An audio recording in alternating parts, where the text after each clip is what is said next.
Hello, everyone. It's a pleasure to be here. I want to start off the way I do every year when I teach information privacy law. On the very first day, before we've really gotten into anything, I always ask my students to define privacy for me. I go and write it on the board, and many of the definitions and conceptualizations of privacy you would no doubt be very familiar with. And so it's the standard articulations such as the right to be left alone, or privacy is intimacy, or privacy is dignity. But by far, the most common articulation of what privacy is control. Well, not that control. This control, the kind of control, the ability to determine who does what with your personal information. And although it seems to be a little bit of an accepted truism in our world that the concept of privacy eludes definition, and I've argued this many times, looking around, it actually appears as though we've already come to some kind of consensus. At least with respect to the protection of our personal information, the name of the game is control. Let's look at the evidence. Mark Zuckerberg has long insisted that the way Facebook seeks to protect user privacy is by putting users in control of their personal data. But it's not just Facebook. Looking around the entire tech industry, you will see that the control is the espoused fundamental ethos that drives industry data protection efforts. The list goes on. Usually this notion of control is often linked to the ways in which systems are engineered, and it refers to the tools that are given to users that purportedly let them determine their own fate. It's also the defining concept for the Internet of Things as well. And actually, it turns out it's not just industry. Academics and advocates also adopt the frame of control as the dominant goal for data protection efforts. In fact, I must admit, I am in this boat. I have advocated strongly for control. I yearn for it for data subjects. I think that it's a worthy and critical sort of thing for people to have. However, it's not just us. It's not just advocates and academics. Where it matters arguably the most is with regulators. And when it comes to regulators, they seem to be all on board with the idea of control as the way to effectuate data protection. The GDPR, in fact, makes it quite explicit. But it's actually not just Europe, right? If you look around, the list goes on and on among those who value the control of personal information. In fact, control seems to be the one data protection principle that everybody can agree on. In particular, I think that control is relevant for the design of information technologies. It is the espoused dominant privacy goal for privacy by design efforts. The regulators seem to have embraced it. Informed consent regimes like the e-privacy directive are in essence control regimes. Privacy by design as a concept seems to embrace control at almost every turn. And in fact, in the United States as well, even the pioneer of privacy by design, Ann Cavoukian, has embraced the idea of privacy as control. Now, the arguments that I would like to make in this keynote is this. I have come to believe that control is the wrong goal for privacy by design. It's actually, I think, perhaps the wrong goal for data protection in general. The idealization of control in modern data protection regimes ends up being actually adverse, I think, to safe and sustainable data practices. Too much zeal for control risks diluting people and regulators about the potential efficacy of protection initiatives. If we are not more careful about the goals and values to be reflected in the design of information technologies, we risk building an entire data protection empire at the crumbling edifice of control. Now, building this out a little, I'd like to make two distinct points in this talk. One, I think control is a compromised concept for personal data and design.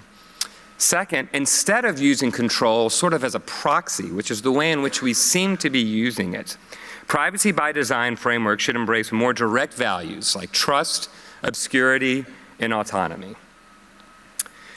Now, at this point, you may be saying to yourself, well, sure, if control is conditional, if it's vague, uninformed, and contingent upon action, then of course it's no good. But our industry / framework / goal is different. We advocate for real control. Now, I think that this kind of idealized control is probably impossible in mediated environments. And here's why. First, I think that control is illusory. It's a little bit of a shell game in practice because the control we are given online is mediated, which means it cannot help but be engineered to produce a particular result. When it comes to control, design is everything. The realities of technology at scale mean that the services we use must necessarily be built in a way that constrains our choices.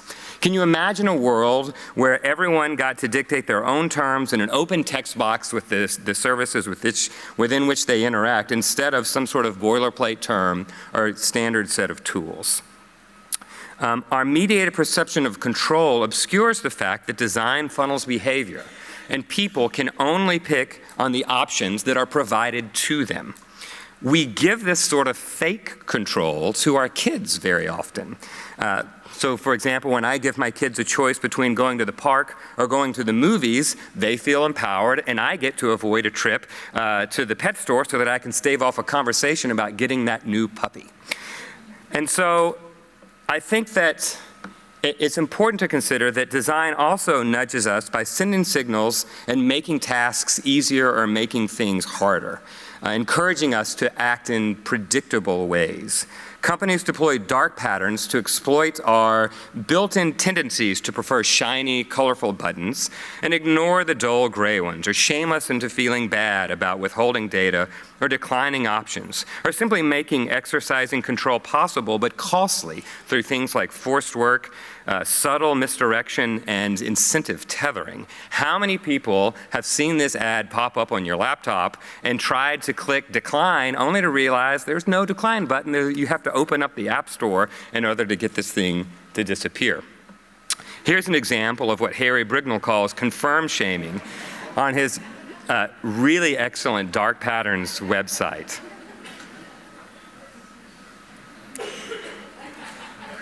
Sometimes we get wheedled into oversharing through the design of services. Not only is sharing meant to make us feel good, such as keeping a streak going like here on Snapchat, or nudges to share old posts on social media or congratulate someone else on Facebook or LinkedIn, but sometimes they just make sharing so damn easy. The key to keeping the data spigot flowing is to get people to want to say yes and to require the minimum amount of efforts to have them impulsively do so. Design has a powerful tendency to dampen skepticism. If users want it bad enough, then they can justify and rationalize lots of different decisions.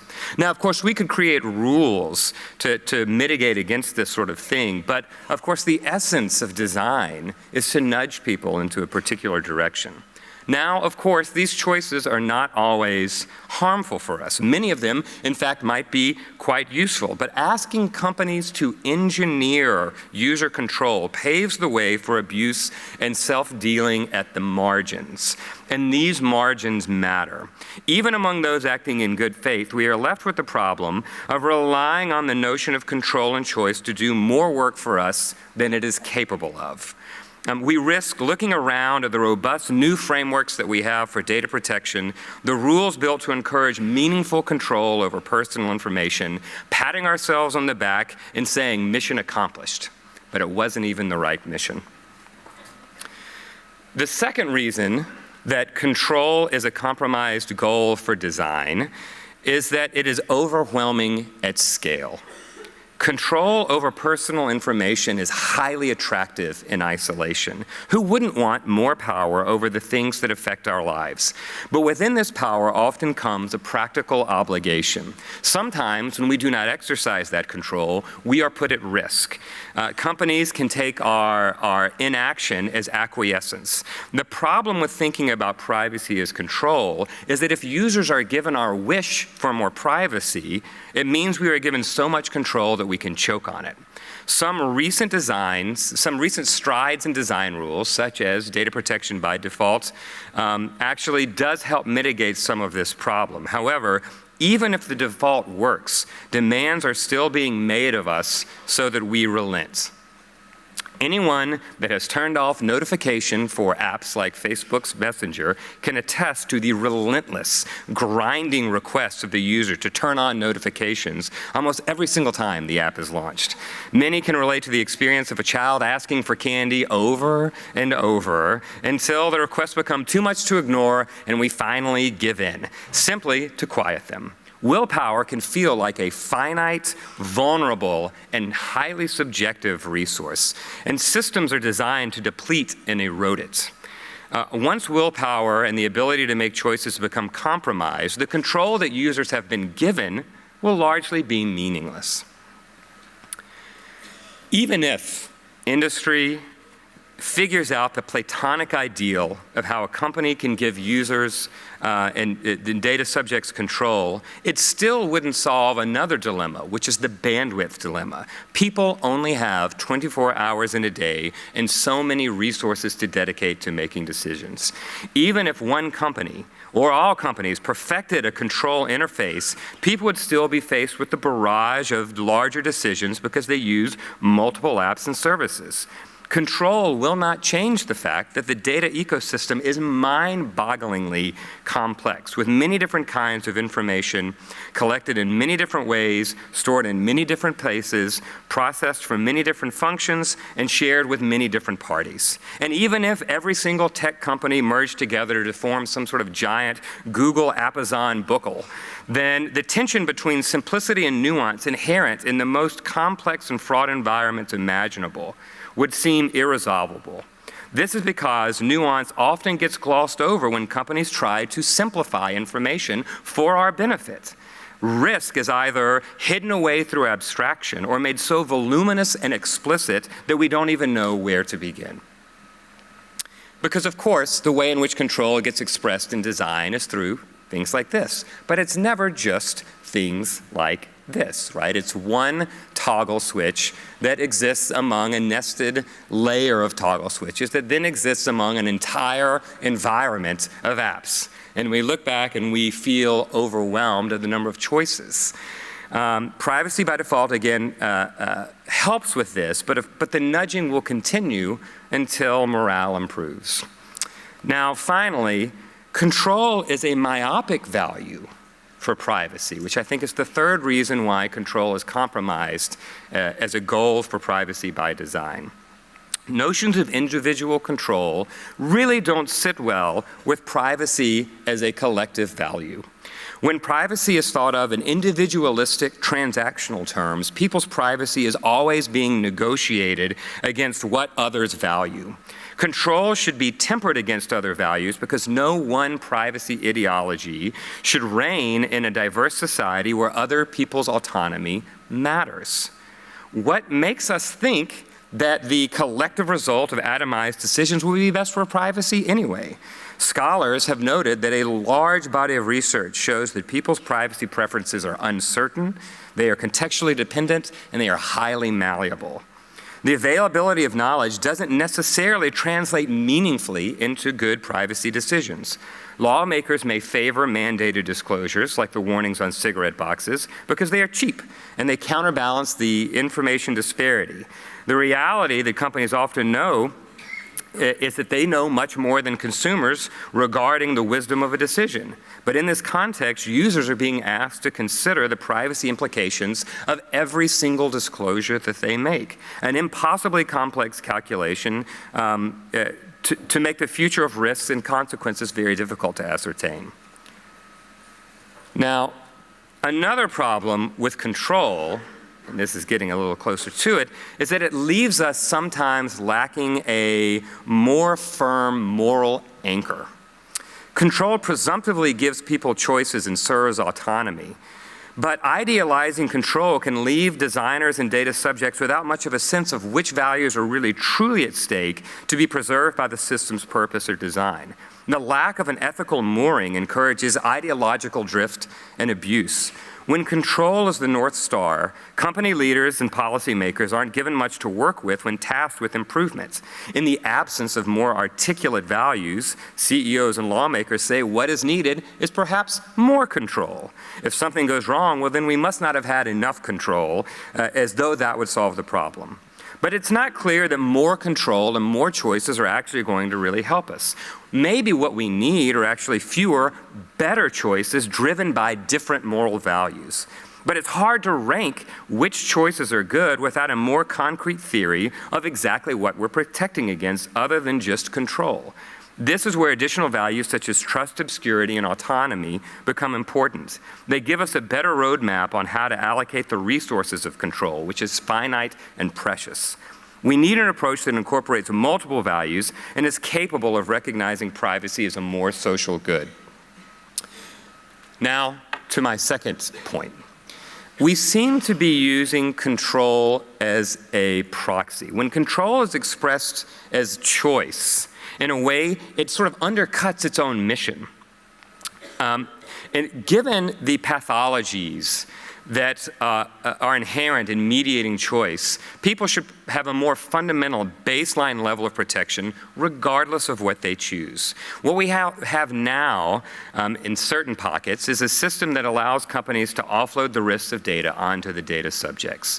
Justifying control measures on privacy grounds requires so much justification sometimes, so much stretching and bending and tying ourselves into knots, that it feels like we're using control as a proxy for some other protection goal that's just out of reach for us. Control feels intuitively right, and it has selling power, so we use it. But what is the result that policymakers, industry advocates, and data subjects are really hoping for? Surely it's not control for control's own sake. Control ostensibly serves autonomy. But in mediating environments involving personal data, idealizing control actually seems corrosive to autonomy. Is control valuable because people have such different privacy preferences?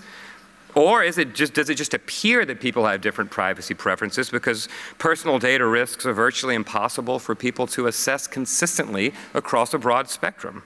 If data processing is so dangerous that it requires formal permission, and such meaningful control, consent, and choice can only exist in elusive, demanding, and bounded environments with preconditions such as freely given, specific, informed, retractable, and unambiguous, why aren't we allowing controllers to proceed in the first place?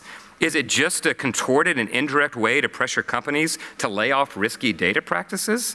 If so, why not dispense with the pretense of demanding a form of control that seems destined to misdirect industry efforts towards a more formalistic compliance and a less meaningful change in process or behavior?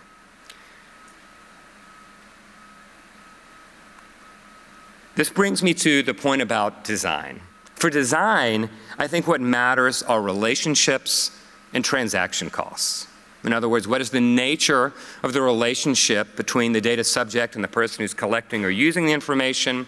In what ways does the design of an information technology make things easier, reducing the transaction cost of any particular action, or make things harder by raising the transaction cost of any particular action?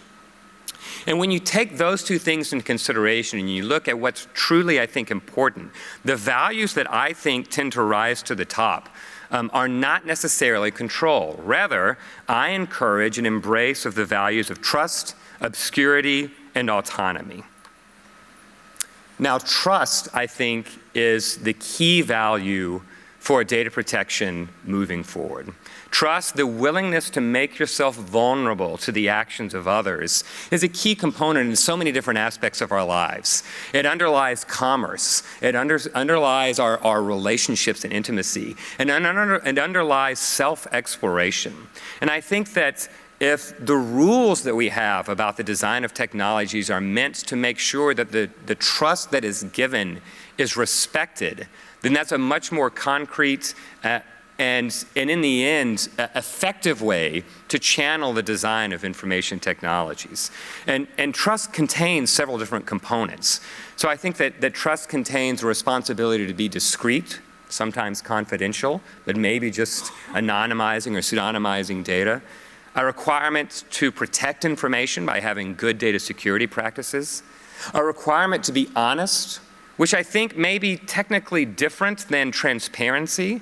Honesty requirements within trustworthy relationships mean that those that are entrusted with data are actually forthright about things that they might rather not disclose, but are actually important to the data subject. So in other words, we don't bear everything, we bear the things that are most relevant to the data subject. And then finally, and this is the key point, loyal companies and the design of information technologies are those that indeed reflect a loyalty on behalf of the data processor, that they will not unreasonably elevate their own interests above those of the data subject.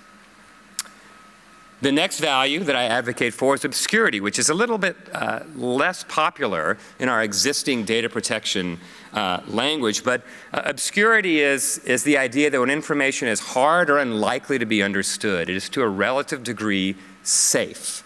And we rely upon this obscurity all the time. We walk around cities being technically in public, but realizing that most people won't see or remember things that happen. Gossip that we engage in at restaurants, we freely do so, even though people are around could hear us, but chances are most people won't. We don't even remember the people that sat next to us probably the last time we ate out. And obscurity strikes me as a fundamental component of the ways in which we should channel the design of information technologies. When we have obscurity, when we have trust, and when we have autonomy, which I would argue is the value that control ostensibly serves, then we can have better rules for how our information technologies are created. We can have rules that may ensure that design is honest, that it does what it presents itself to do. We can have rules that prevent what I call abusive design. This is a triple negative, right? I don't not disagree to something like this. Most people do not affirmatively choose this option. It's when design leverages our own limitations to understand against us. And control doesn't always tend to get us to the place where the technologies would indeed avoid being abusive. And then finally, these values can help protect us against dangerous design that surveils things, that puts us unduly at risk. So, in the end, I think that lawmakers have more direct options than embracing control as the value for the design of information technologies. Prohibit collection outright. Mandate deletion. Get serious with purpose limitations and legitimate interests. Change the nature of the relationship between users and companies entrusted with their data to one that is more fiduciary-like in nature. Mandate non-delegable duties of care, duties of loyalty, duties of honesty, and duties of discretion. make rules to ensure that companies cannot unreasonably favor their own interests at the expense of the data subject. The case for privacy, the case against privacy as control is actually an appeal to more substantive and effective privacy-related values. By expanding beyond the notion of privacy as control, lawmakers and industry would be free to create rules and practices to ensure that designers, data processors, and controllers are trustworthy regardless of the control that we are given and how we exercise it. Thank you very much. I appreciate it.